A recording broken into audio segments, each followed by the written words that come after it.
tengah meningkatnya ketegangan geopolitik di Timur Tengah, Laut Merah kini berubah menjadi salah satu titik api utama dalam konflik global. Yang mengejutkan, kelompok bersenjata Houthi dari Yaman tampil berani. Mereka menargetkan kapal induk terbesar milik Amerika Serikat, USS Gerald R. Ford, dan sejumlah jet tempur F-16 yang beroperasi dari kapal tersebut. Bagaimana strategi militer Houthi? Seberapa besar dampaknya terhadap stabilitas kawasan? Dan di mana posisi Indonesia, sebagai negara maritim netral, dalam peta konflik ini? Laut Merah adalah jalur perdagangan vital dunia, menghubungkan Asia dan Eropa lewat terusan Suez. Namun, sejak konflik Israel-Palestina kembali meletus dengan intensitas tinggi, situasi di kawasan ini berubah drastis. Milisi Houthi, dengan dukungan Iran, mulai melancarkan serangan terhadap kapal-kapal komersial dan militer yang mereka kaitkan dengan Israel atau Amerika Serikat. Sebagai respons, AS mengerahkan kekuatan besar, termasuk USS Gerald Ford, CF-78, kapal induk terbesar dan tercanggih yang pernah dibangun. Di atas kapal itu, belasan jet tempur F-16 dan F/A-18 Super Hornet siaga, siap melakukan operasi udara di kawasan. Namun, Houthi tidak gentar. Dengan mengandalkan rudal balistik jarak menengah, drone kamikaze, dan taktik gerilya laut, Houthi meluncurkan serangan yang mengejutkan dan terkoordinasi. Mereka memulai dengan gelombang drone kecil, murah dan sulit dideteksi, untuk menguras sistem pertahanan kapal seperti Aegis dan Chiwus, Close-in Weapon System. Setelah pertahanan kapal sibuk menangkal drone, gelombang kedua datang. Rudal balistik Zolfagar dan Qiyam-1, buatan Iran, dimodifikasi khusus untuk menyerang target laut. Gelombang ketiga lebih nekat lagi, kapal cepat bermuatan bahan peledak mencoba menerobos mendekati kapal induk, mengingatkan kita pada taktik Hizbullah di masa lalu. Serangan ini bukan sekadar aksi fisik, ada juga serangan psikologis.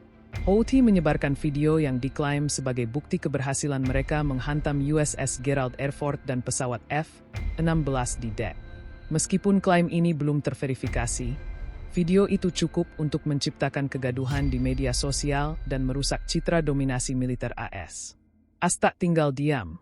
Semua sistem pertahanan aktif, radar Spy-3, senjata anti-serangan jarak dekat, hingga patroli udara F-16 dan F/A-18.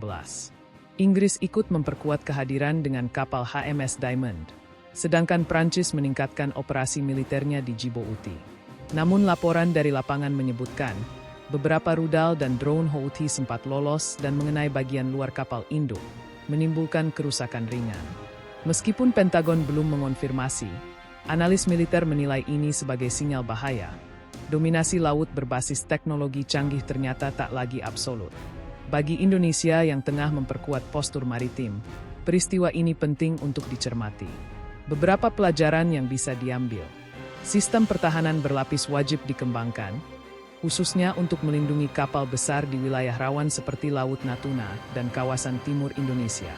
Strategi perang asimetris harus dipertimbangkan, termasuk pengembangan drone murah, rudal jarak menengah, dan kapal cepat bersenjata. Ketahanan informasi dan pengelolaan narasi digital sangat krusial.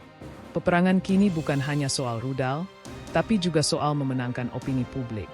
Serangan Houthi ini adalah salah satu serangan non-konvensional paling berani terhadap aset Amerika sejak era Perang Dingin. Walaupun USS Gerald R. Ford belum mengalami kerusakan besar, fakta bahwa serangan ini bisa menembus pertahanan tingkat tinggi menunjukkan bahwa dalam peperangan modern, superioritas teknologi tidak lagi menjamin kemenangan mutlak. Serangan Houthi di Laut Merah bukan hanya manuver militer. Ini pesan politik strategis bahwa keberanian, kecerdikan, dan tekad bisa menantang kekuatan global. Apakah ini awal perubahan doktrin perang laut dunia?